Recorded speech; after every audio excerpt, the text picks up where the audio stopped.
Ha. Okay, I'm back. I said 4 minutes, 7 minutes, all right? But I'm back. I'm back. And hey, so now let's go over what happened during the NFL trade deadline. Nothing. There's this whole list of players that everybody thought, oh, someone was going to trade for. The stupidest name I heard was Le'Veon Bell. Look, the Jets just got Le'Veon Bell. Are they going to cut him loose like that? Le'Veon Bell is not the fault for the Jets' 1-7 record.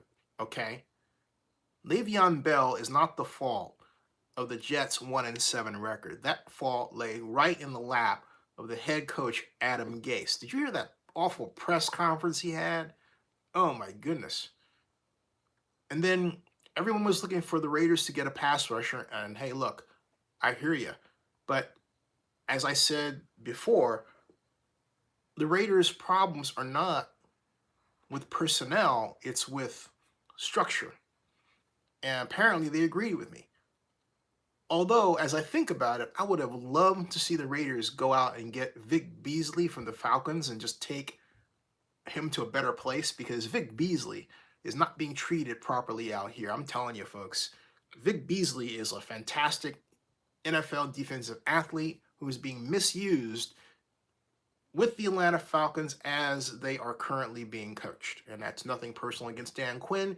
That is a simple, cold observation. Okay. I am a Dan Quinn fan of his culture, but I'm not a Dan Quinn fan when it comes to scheme. Culture I like, scheme, not so much. Not so much. Now, when we look at what I'm going to do right now is I'm going to the NFL media website to see if there's usually a transactions list that they put out on a semi-regular basis, not necessarily daily. Chi, thank you. You're going to you're going to the game. Oh man, if I were back, I would be going to the game. I am not going to the game, unfortunately. But I'm here for mom, and she's back from. Well, actually, we have to go back to Chicago for a passing of a longtime family friend. Yeah, very sad. So, at any rate, no. NFL transactions. Thank you for the investment, Chi, by the way. I'm gotta bump you up. Hey, Chi, by the way, will you please send me an email so I can send you an email of, all right? In fact, send me an email here. Here is my email. I'm about to get it out to you. Hold on a second. There's chat. Here is the pop-out chat. If I put this over here, yeah. My email is zenny@zenny62.com. This should not be considered a secret because it's all over the place. Send me an email so I can send you an email of your shares, okay? Because you've been dutiful at these investments. So, give me a Lions-Raiders prediction real quick. In fact, while we're talking about it, she says, driving back from Stockton, I will send you an email. Solid, man. Okay, in fact, what is the line on this game? Let's find out. The latest line, let's see. Lions at Raiders. Hey, Jamal, how you doing? I was going to send you an email, man, because we were talking about getting together this weekend. I apologize. I picked my mom up from the airport. I didn't go to the game Sunday. And we had a death of a friend that is going to cause us to go back to Chicago later this week. So I meant to send you an email and follow up, and I apologize. I've just been mentally crazy here. But we'll work it out. So turns out Jamal is in the region. I'm in the region, so we're talking about getting together. It'll be a lot of fun. Okay, Lions and Raiders latest line here. Okay, Lions open week as 2.5-point underdogs to the Raiders. Can you believe that? That's according to the Lions Wire 7 hours ago. Yeah. The Lions open as 2.5-point underdogs to the Raiders. Thank you, Jamal. Appreciate that. Thank you. Appreciate that. Oh, by the way, quick adjustment, folks. One moment, please. Okay. All right. That's better. Okay. Awesome. All right. Much better. Okay, cool. Um, and she says, let me read your comments here. You've got, spinning should be 4-3, 4-4, 4-5. Yes. Awesome. Okay. Awesome. All right. Donis, how you doing? Nice to see you here, man. And who else? Donis is here. Chi, Jamal. We had people coming back in. That's great to see. Pop out chat there. And let's see what's going on. Let's see what the latest is in the Raider news as we talk. So again, if you're just joining us, the Lions are actually underdogs to the Raiders. The odds makers are giving the Raiders a 2.5 point home field advantage. There you go. How about that? The Raiders are getting a 2.5 point home field advantage against the Lions. Let's read about that. The Raiders are the betting favorites. Let's see what the IB Times has to say about that and why.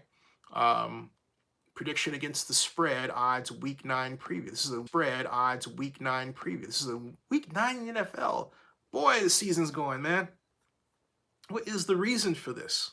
Let's see here. The International Business Times has a website open slowly.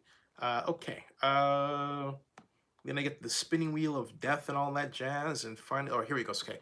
The Oakland Raiders have an important matchup with the Detroit Lions Sunday afternoon. Despite owning a sub 500 record, John Gruden's team has a great chance to tie the first place Kansas City Chiefs in the loss column by the end of week 9. Kansas City is 1.5 games ahead of Oakland in the AFC West. The Chiefs face a very good Minnesota Vikings team, possibly without Patrick Mahomes for his second straight game. The Raiders are favored at home against the Lions, which we know. Detroit is a 2-point underdog, including to the latest betting line at OddsShark. The over-under is 50.5. That's talking about this game. The over-under is 50.5. And would you believe that the IB Times page is still spinning and trying to open? Oh, brother. Let me get rid of that. Oh, there's more, folks. The Raiders are coming off a 27-24 road loss to the Houston Texans. It marked their second straight defeat, putting them back in. Oakland hasn't won a game since week 5. The Lions beat the New York Giants 31-26 in week 8. It ended the Lions 3-game losing streak, putting them back in the win column for the first time since week 3. Oakland last played at home in week 2 when they were defeated 28-10 by the Kansas City Chiefs. The Raiders beat the Denver Broncos 24-16 in week 1 in Oakland.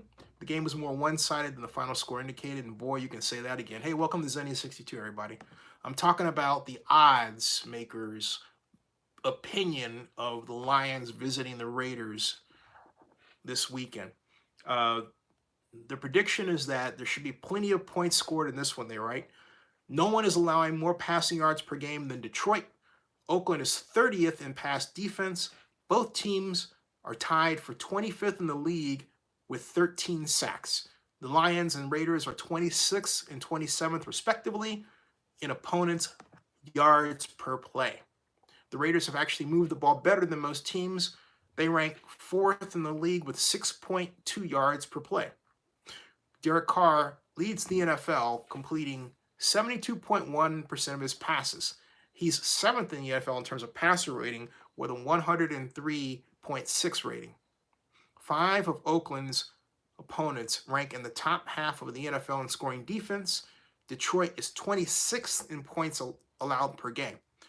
Detroit has given up at least 23 points in 5 straight games. Oakland hasn't scored fewer than 24 points in its last 4 games. Look for the Raiders to bounce back in a high-scoring affair. So that's the IB Times prediction. Let's see if there is another one to rattle off here. They predict Oakland over Detroit 30-26, which would put the Raiders in first place. And Lions Wire, Bet MGM has the over-under at 51.5. Excuse me. Has the over-under at 51. Wait a minute. Okay, according to BetMGM, the Detroit Lions, 3-1, opened the week as a 2.5-point underdog as they prepare to travel to Oakland. The Lions are coming off a much needed, 31-26 win over the New York Giants, while the Raiders couldn't hold off the Houston Texans and lost 27-24. You could say the Raiders couldn't even kick their way out of that one. BetMGM has a lot of various bet lines to wager on in this game. But here's a look at the basic concepts most would be interested in, including the money line, point spread, and over-under. Giants, -134, Lions, +110. Giants spread, in fact, they only have Giants versus Lions. This is a little weird. Let me scroll down here because it doesn't seem to have anything that's relative to the Raiders. That's a very weird piece. It's funny how media is all over the place today. You find something that's really good and you find something that's really confusing or bad. Okay. We've got, here's FanDuel. FanDuel odds, okay? FanDuel. Lions versus Raiders odds, date, time, spread, and prop bets for NFL Week 9 game. And that says the road trip is finally over. Looking forward to it. Okay, here's the money line. See, this is how a money line is supposed to read. The last one said Giants. They made a mistake. This is what it's supposed to say, right? Look, see this? It said Detroit, right? The other one said the other ones for BetMGM said Giants. They made a mistake. This says Detroit 106, Oakland -124. Spread Detroit +2 -115. Oakland -105. Over under is 50.5, as you can see. Public spread, Detroit 68%, Oakland 32%. Odds to win Super Bowl. As you can see, Detroit's worse out than Oakland. They're both really, really bad down there, okay? But that's how it's supposed to read. The other one was like, it said Giants. So not the Giants, the Raiders. Detroit is 5-1 against the spread in the last 6 games on the road.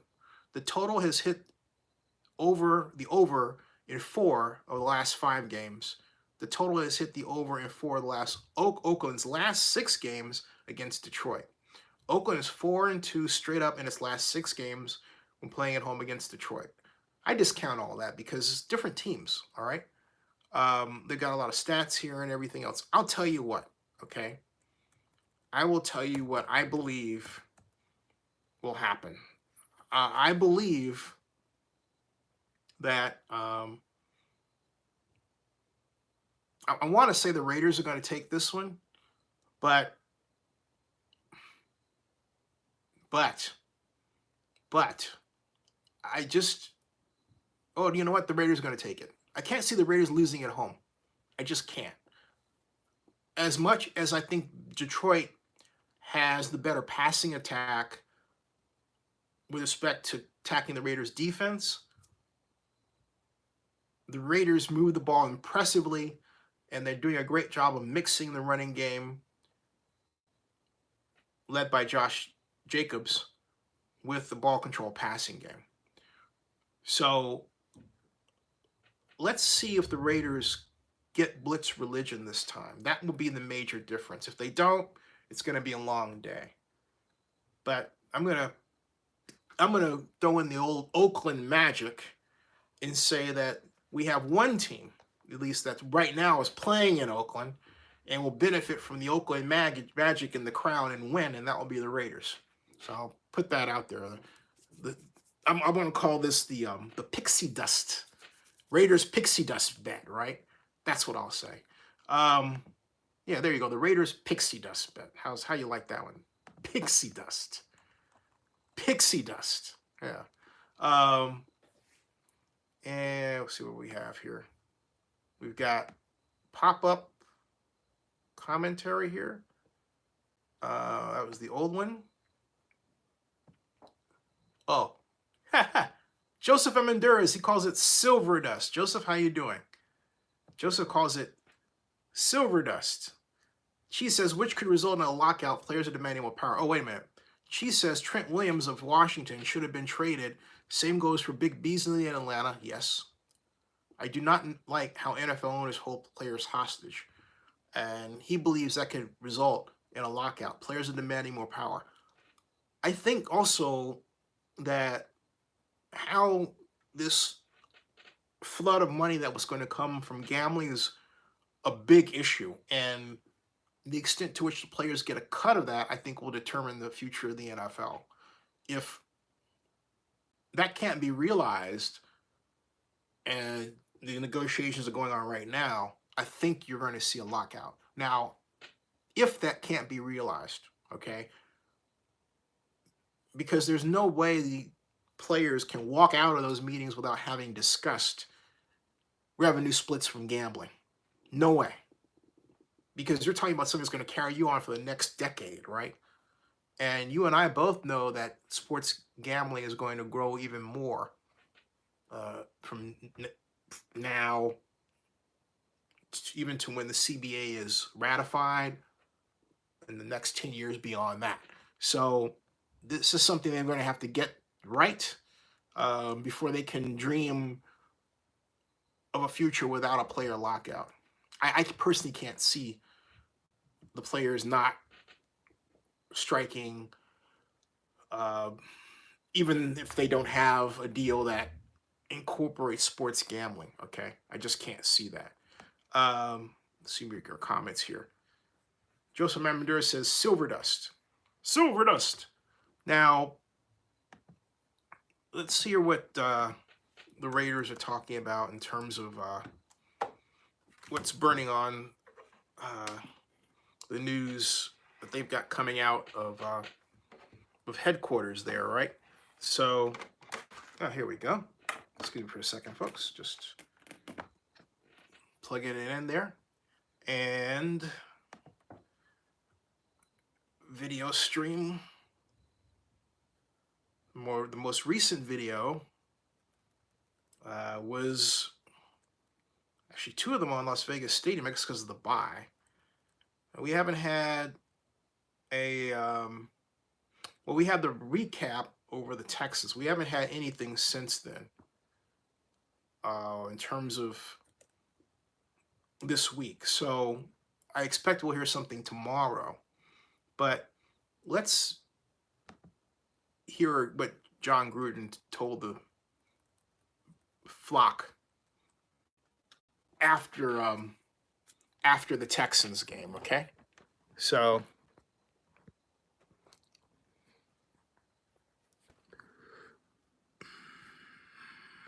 right now, you can count on exceptional deals on every new Honda. But blink and you miss it.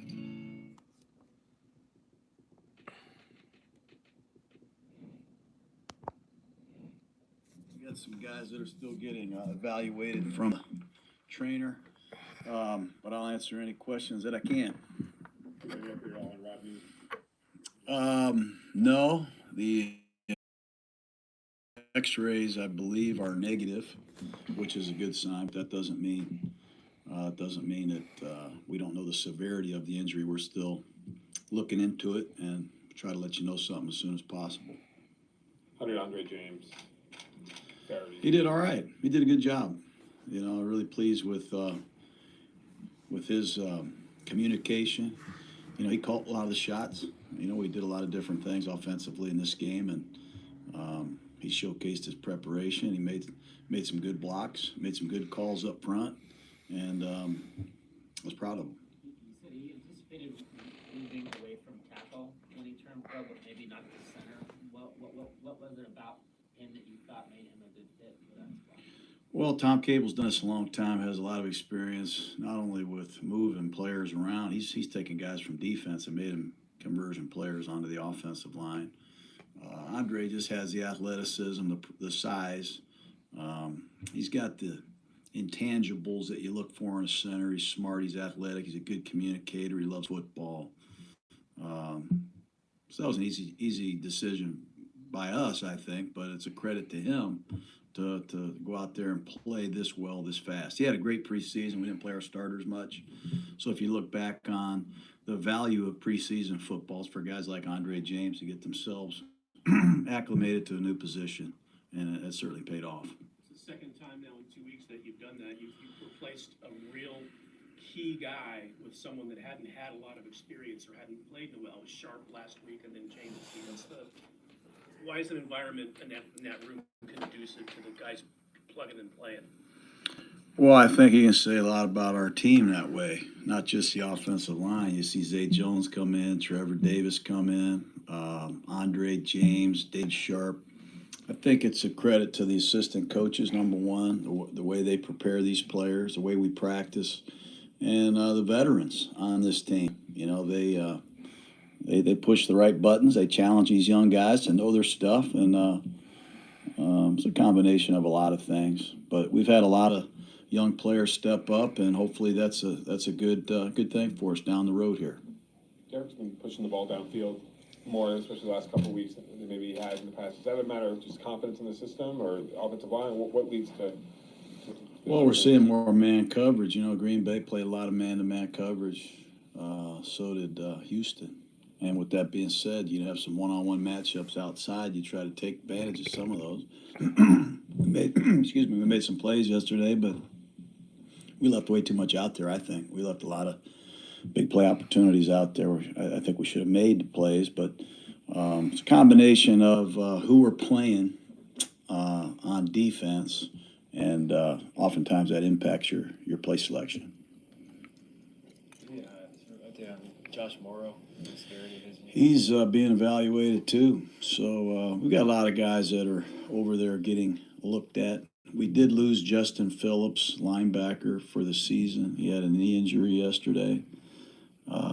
So we're struggling at linebacker right now, obviously, with Markel Lee and Vontez's suspension. So we're going to probably be looking to shore up the linebacking position here in the next 48 hours. Is there a possibility that Markel could come back at some point Yeah, this season? yep. But as you know, there's a rule. It's not just when he's ready; it's when the rules allow you to put him back up. So hopefully we can get him back up soon. It was a third down play, I think it was in the third quarter, where it looked like they might have been short of the first. It was real close whether they got the first down or not. You maybe were going to challenge it. Did you get a good look at that? With the Duke Johnson catch and not wanting to use your last challenge? I'm not very good at challenges. I threw the flag very well though yesterday. I launched it. You know, it's I have people up in the press box that are helping me, and you know, at that point in time, I didn't feel it was a challenge. We had a chance to win based on the information that I had. Phillips has been really the only middle linebacker you guys have played in the last couple of weeks. Are you going to be able to plug somebody in there, or is that going to be a case Phillips? Or is that going to be a case of just using more Whitehead, Morrow, nickel a lot? Well, you know, like I said, we're going to try to bring in another linebacker and train him. We have Dakota Allen, who didn't play yesterday, also on the team.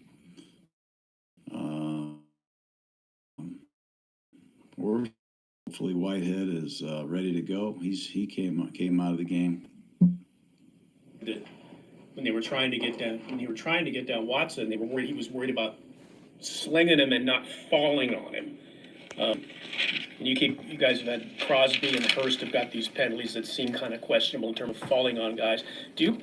Are you totally differently teaching how to sack quarterbacks than maybe in the past? Do you have to do that now? Well, you know, the pocket passer, you know, obviously you can't sling them to the ground. You can't put your weight on them forcefully and plant them into the ground. That's something everybody coaches. But when you play a guy like Watson or Mahomes, a guy that's all over the place, you just have to do everything you can to possibly get him down, period.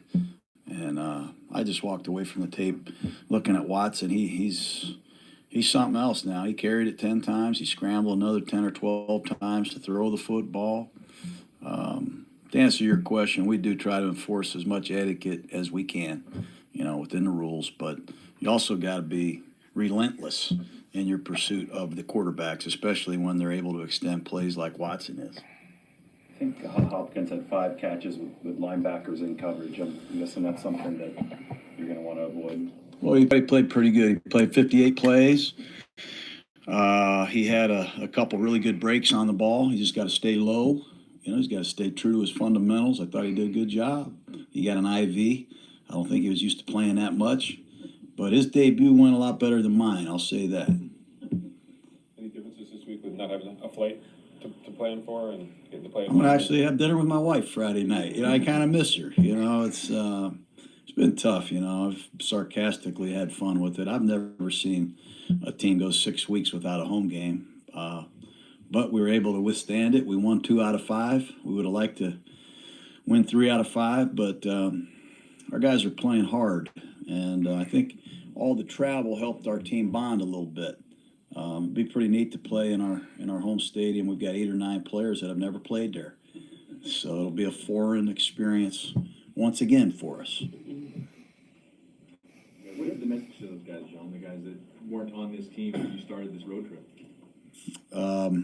Now the message is pretty much the same. We're just going to continue to work hard, from the way we lift weights to the way we sit in the meeting room, the way we practice, the way we keep learning football and getting to, getting to know each other and hopefully raise the standards of this football team. That's what we're after.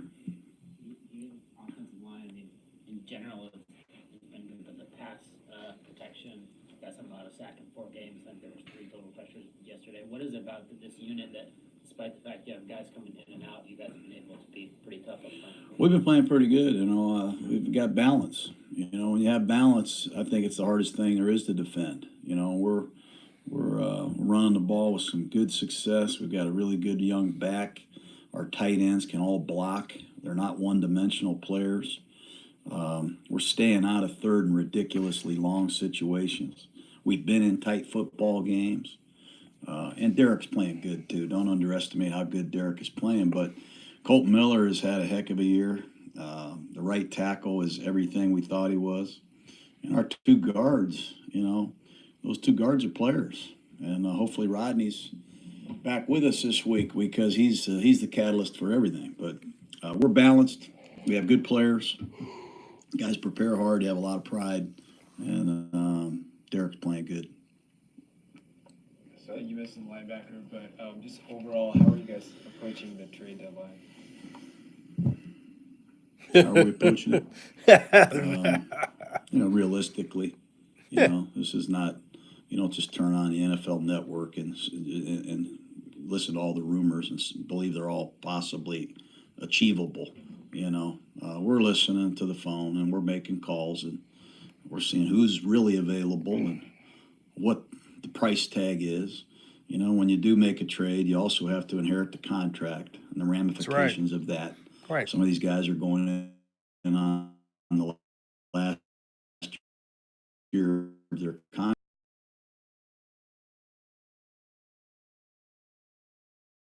You have to inherit the responsibility of paying the players. And sometimes that's a decision that's tough to weigh. And then you got to decide how much you want to give up. Do you really draft picks? Yep. So there's a lot of stuff going on here in the next 5 or 6 days. But we've made 3 trades. Mm-hmm. We got Trevor in here. We got Zay Jones. We have been pretty active compared to other teams. Hey, so there you go, folks. You heard it from Coach Gruden. The biggest takeaway for me really had to do with the Detroit game because, excuse me. Sorry for dropping you there, folks. It happens from time to time. It really does. Let me go back to here. Yeah. What Gruden said to me. He didn't say it to me, but when Gruden said to me, to me, is that the Lions are going to exploit the Raiders' defense at linebacker. Okay. Because he telegraphed it. I don't think it was a good idea for John to do that, but he did. He said, we're down to 2 linebackers, and we got to get some linebackers in here. That's what he said. So I'm thinking, okay, if I'm the Lions, and if I take a look at the, in fact, let's take a look at the Lions statistics real quick as far as receivers. Lions receiving Lions receivers 2019. See who the leaders are. Okay. What I'm looking for is the statistics regarding backs out of the backfield catching passes, because that will give you some clue regarding who may have a great day for the Lions and who may have a little headachy day with respect to the Raiders pass defense, right? So as I scroll down here, Rick A injury report, the Lions have a fairly extensive number of people that are injured, but not so much that it will give cause for entire concern. Okay, so you've got player team stats, game results, team conversions, passing, Matthew Stafford, rushing and receiving. Okay. Kerryon Johnson's a running back. He's up to 308 yards. Receiving, he's at 126 yards receiving. Marvin Jones is at wide receiver. Number 11 is at 409 yards. Go Bears. But you've got a back who was coming out of he was averaging 14 yards a catch out of the backfield. He had 9 receptions. Basically adds up to about 1 a game. So you're not going, okay, so you've got, that's what you've got. And you've got Ty Johnson, who's also caught 9 per game. So you could say, and then number 41, it's a tight end, yeah, that's the J.G. McKissick there.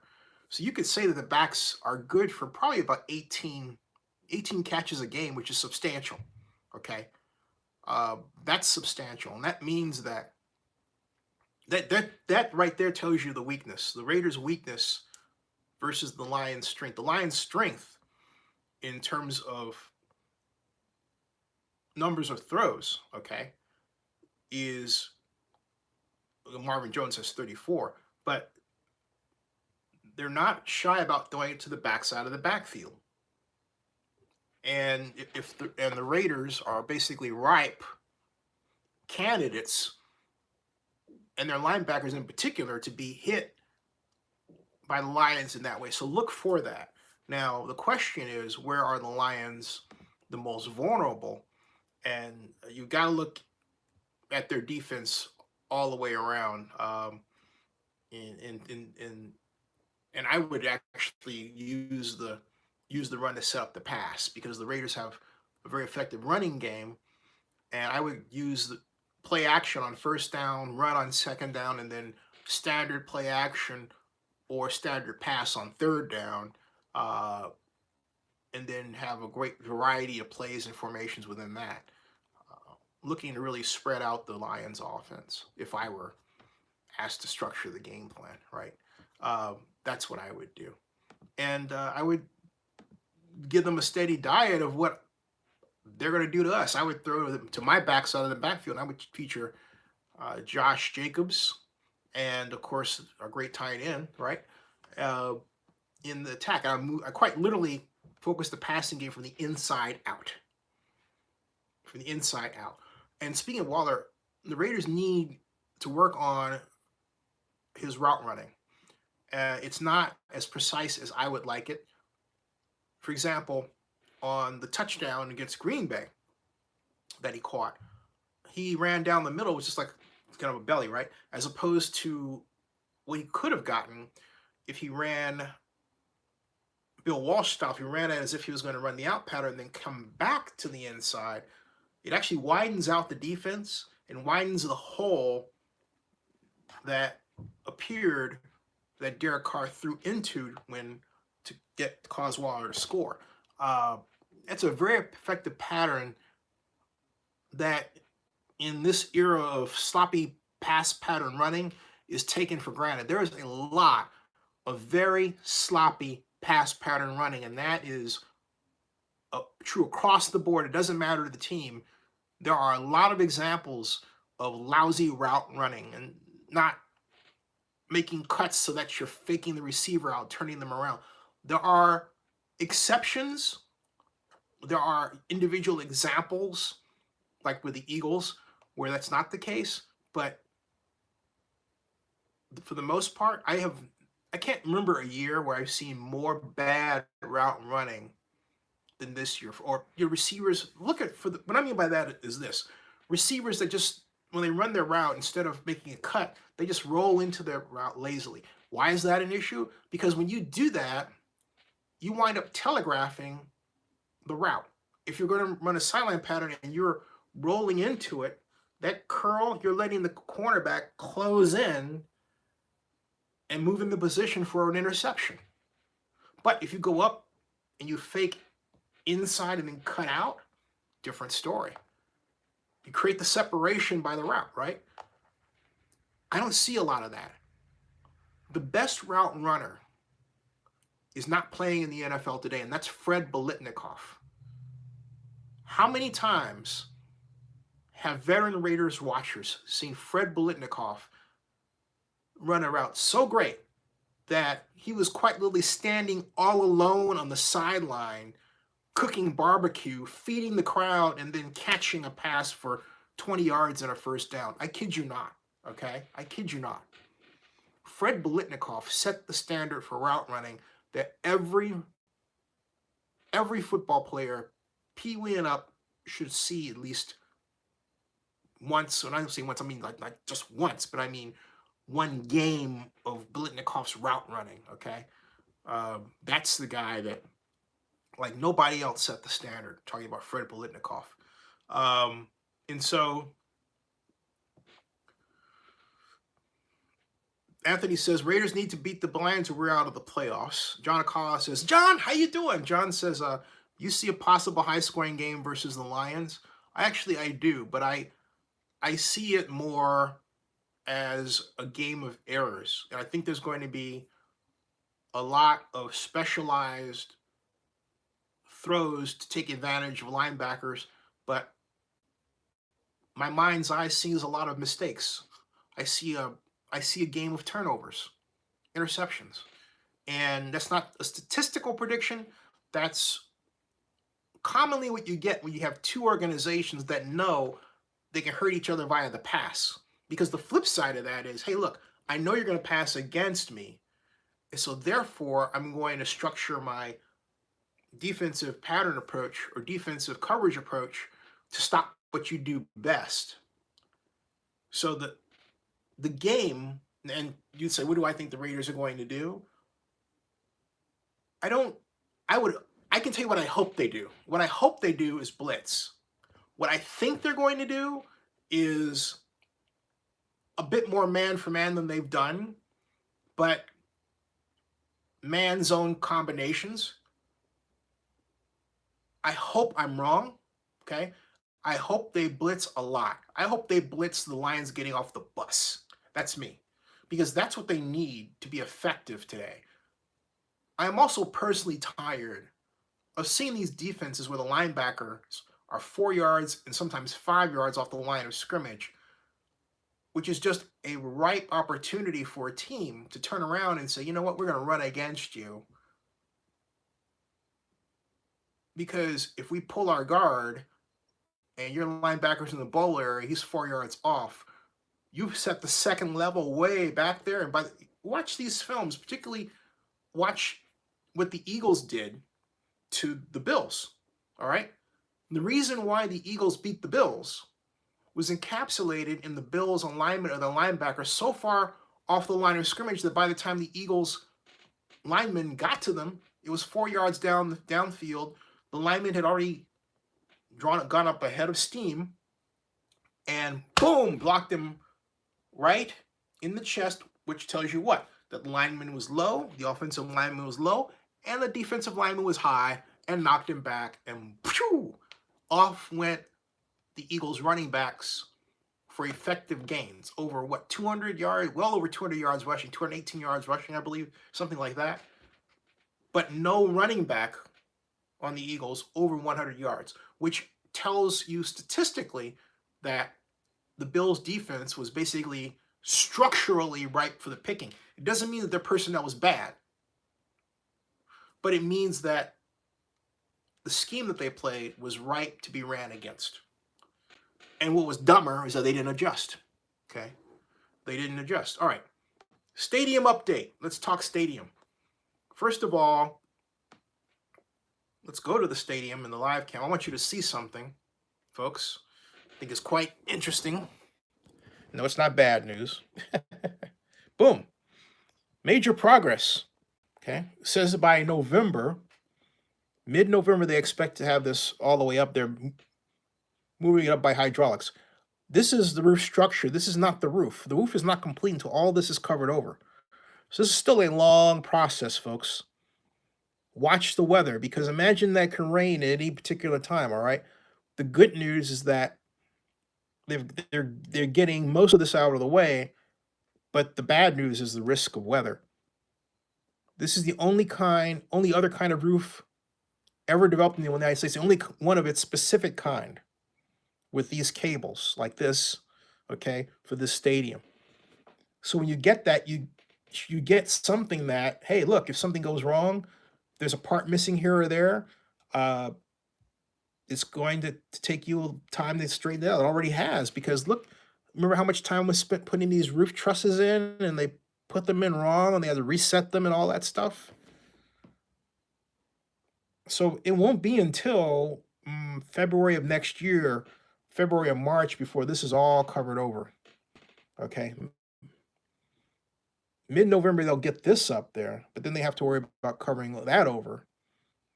And that process will take another, when you got to factor in the holidays and everything. So you're going into the winter, much of the winter without that roof covered. And that puts them significantly behind where they're supposed to be according to their own original schedule. Also, something else, there haven't been any other announcements of sponsors signed up. It doesn't mean that all their sponsorships are by any means sold, not at all. And by my estimates, they're still under $1 billion. They need about 1.5 billion in sponsorships. So what bothers me about this, as I look at it, is this. Look, okay? Look at this.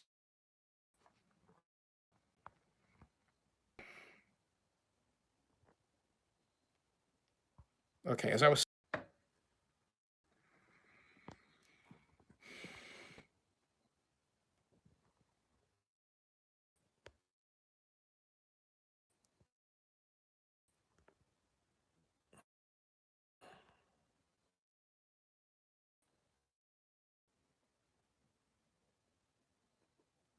They're doing is from the outside, okay? It's from the outside. But look around here. Go around here. And then look. Let's see if we can move up here, get another view. Gigapixel cam. There, okay? And then, yeah. This is from earlier in the day. It's night now. That's night. There's no night work going on, as you can see. So my point is, let's take a look at the north view from earlier today. Because when we see the north view, all right, we still have all of this to be covered like this. So they just show you this side, which gives you the impression that they're further along than they really are. They still have all of this around the other side of the stadium to go. All right. So overall,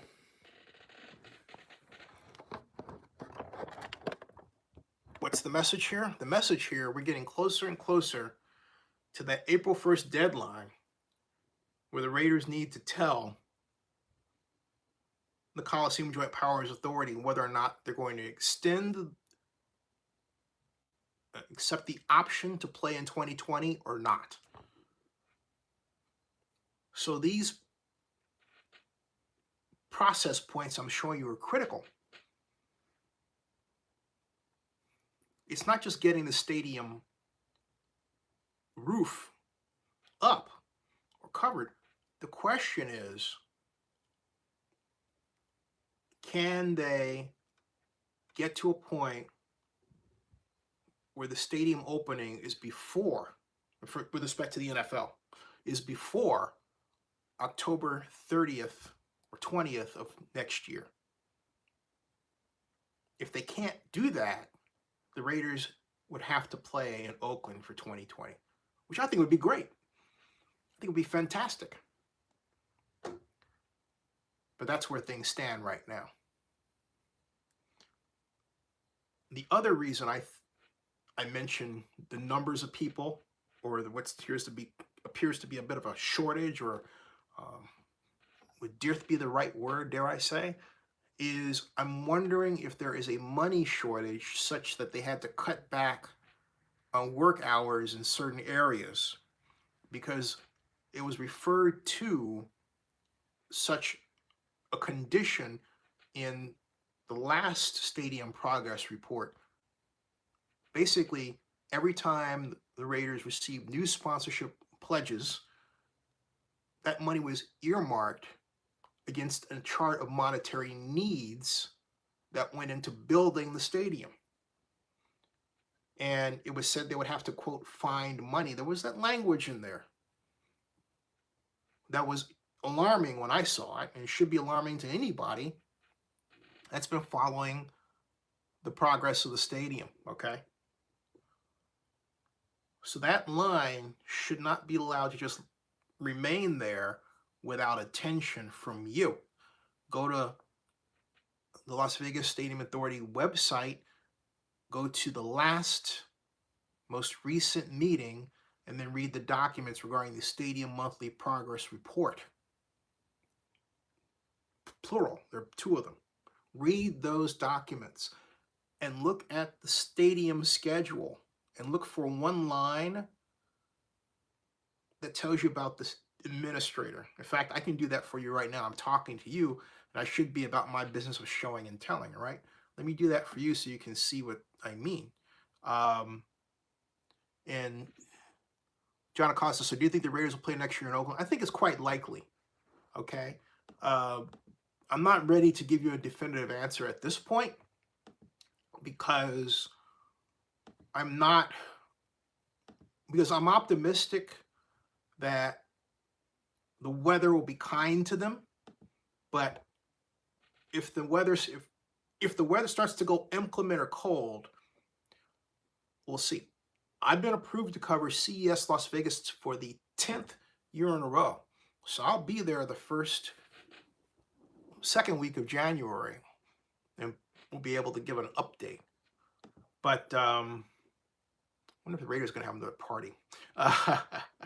But let's see here. What I'm looking for now is Las Vegas Stadium Authority website, LV Stadium Authority. There's docs at the website.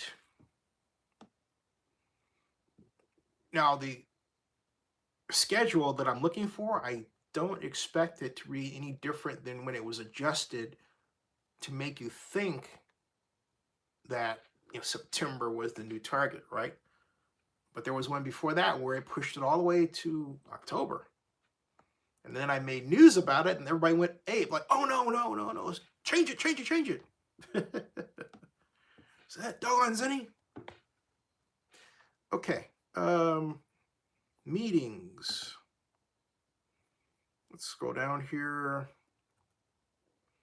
November 18th meeting. They've got nothing up there yet. September 16th. Agenda, project status report. August 2009 draft. General overview, project budget.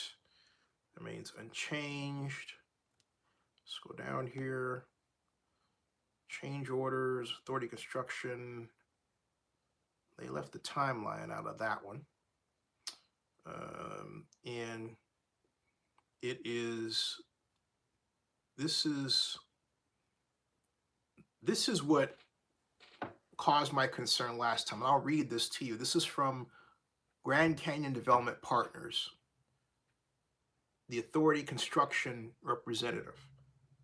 Quote, Grand Canyon Development Partners provide a series of updates during the period based on 1, attendance at regularly scheduled construction meetings, 2, recurring monthly meetings with a stadium company representative, and 3, routine site visits, and 4, a review of project materials. I'll get to your question in a second. And reports submitted by a stadium company and the construction monitor. I'll skip over this. And it reads, okay. It says, the organization, Grand Canyon Development Partners, indicated they are anticipating a new overall construction schedule to be issued on September 13th, 2019. Grand Canyon Development Partners has scheduled a meeting to review the new schedule on September 18th of 2019. Now that was from the August 2019 project status report. This was the September 16th meeting. So that new schedule never made it to this agenda. Okay. And John Akala, you're right about that. All right. Then it says in its prior report, Grand Canyon Development Partners cited the importance of the steel erection and cable net roof system installation, noting that the decentering process, whereby the shortening and temporary structural elements are removed such that the building is standing with no supports, was expected to take place on August 23rd of this year, and that surveying, preparing for structure in the site for lifting of the cable net roof structure is well underway. That's what you see going up there, okay? They further indicate the cable net lift will require 6 weeks to complete and is expected to take place between 16th and October 21st. So basically it's if you read this, it's still between the date gap that they read, which is September 16th and 21st. Today is the 29th, so they're basically 9 days off that schedule. And it said that they're not going to complete until mid-November. So right there tells you they're just about a month behind on that, okay? Right there alone.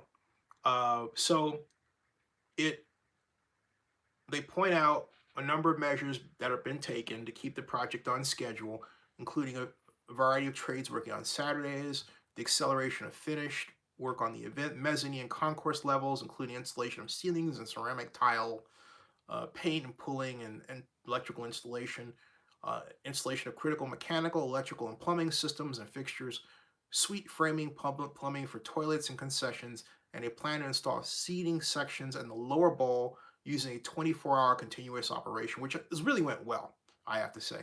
And so Grand Canyon Development Partners, at the point where this was written in August, said they believe that it's still possible to achieve substantial completion on the date originally contemplated. However, it is also notes that the expectation is with the understanding that non-essential work may not be completed at the time a temporary certificate of occupancy is issued. In other words, back of office storage facilities, auxiliary locker rooms, things that are not necessary for early stadium activities, management office statements, punch list items, and touch-ups, okay? And that's where they left that report. So, and then that was it. So, for that report. So, that was August. All right. So, if you think about what I just read to you, it's already clear that they're behind schedule, even though they're making, of course, they're making progress, but they are behind schedule. And there was now the Stadco monthly report. The last one they submitted was in July. And see, something else that has been bothersome about this entire deal is that initially these reports were filed on time. But it wasn't until after the time that Las Vegas Stadium, the Las Vegas Convention and Visitors Authority changed ownership, and or not ownership, but changed leadership, okay? And when it changed leadership, the Las Vegas Convention and Visitors Authority, the Las Vegas Convention and Visitors Authority, really, when it put Stephen Hill in charge, where he was in charge of both the Stadium Authority and the Convention Center, at that point in time, they started really playing games with the information that was put out there. And I'm just saying to you exactly what it looks like. Instead of stadium construction schedules going out on time, in other words, instead of 3 months back, instead of a month ago, they were now 3 or 4 months old. Like, for example, you had this September 16th Stadium Authority meeting, but the only fully complete progress report was in July. So you had July, August, September. Early on, it wasn't like that. We were having these regular monthly meetings. And that's the other thing. They used to have monthly meetings, and they stopped that. Now it's every other month. And so a lot can happen. You have no idea. And on top of that, they don't regularly update their website to let you know what's going on. It's a bad scene. All right. So let me get your questions here. Okay. Where are your questions? Oh, here we go. Okay. She says, do you think black players will demand more power and respect next CBA, especially after cowering during the Kaepernick anthem issue? I think it's the wrong question. I think the question is, are black players organized in such a way that such a scenario can happen? And the answer is no. There is the NFL Players Union, but there is not within it a black wing, okay? So I don't see that happening. Now, your counter may be, oh, well, hey, there were a number that made statements during the anthem protest, and that's true. But there was no organized, concerted effort. One thing that people have to keep forgetting is, at the end of the day, we're talking about kids who've been given a great deal of money very quickly. And it's their first job, their first real job, right? And so they don't know about things like unionizing or organizing as much as they would later in life. I mean, they have some idea of the concept, but then they're getting these consistent messages. Well, if you want to be successful, then this is the line you have to follow. And that line, for the most part, is the NFL line as opposed to the NFLPA line exclusively, right? So because you don't have a lot of students that are used to being leaders in that way. Being a leader on the playing field is one thing, but being a leader against authority, which is actually what you're talking about, is something else. You have a lot of young people who, by the nature of what they do, they have to follow authority in order to achieve success. You have to do what the coach asks you to do, hope that the coach is asking you to do something right, okay, and then achieve success. One hopes. So that structure automatically, for the most part, eliminates the possibility of you unionizing, although you should, okay? So that's why I say I see your question, but it's not the right question. Hold on a second here. It's this thing's been buffering quite a bit tonight. I'm going to take a couple of questions, and then it's 1:41. I'm going to head to bed. Another question is, Jordan Yan says, rest in peace, John Witherspoon. Yes. And then I've got two from Joseph Amenduras. Joseph says, my question would be, how come you don't do your live stream, man? Vinny's doing one. Jessica did one the other night. You had Vinny and Jessica. You also team up.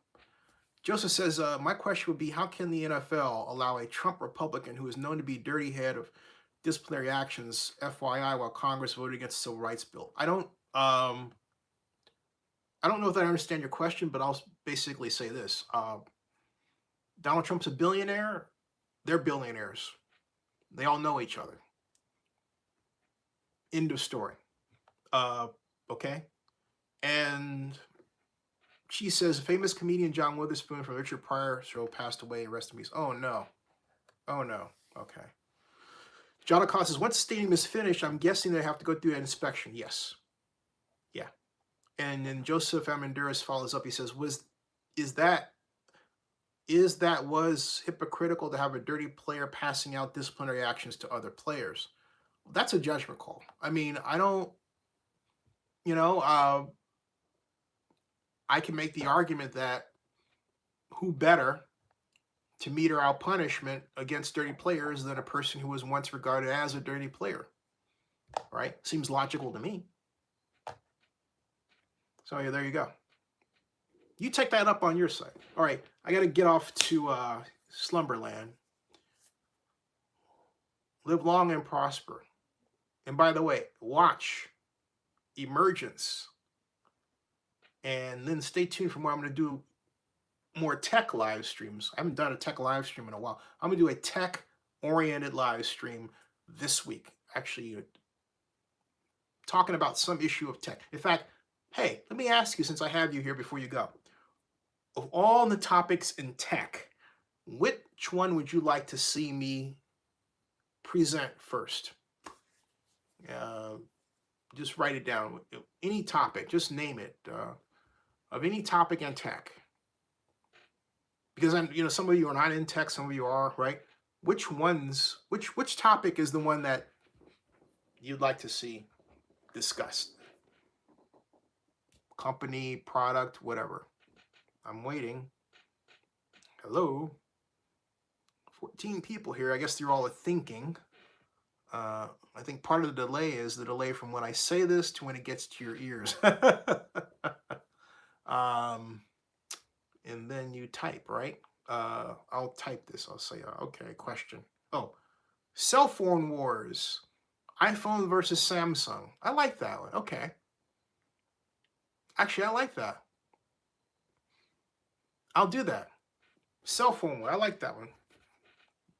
Sounds awesome. Cell phone wars. iPhone, which this is used on, versus Samsung. Done. Maybe I can get maybe I can get them to give me a. You never know. You got it. iPhone wars, cell phone wars coming up. Live long and prosper. Thank you. See ya.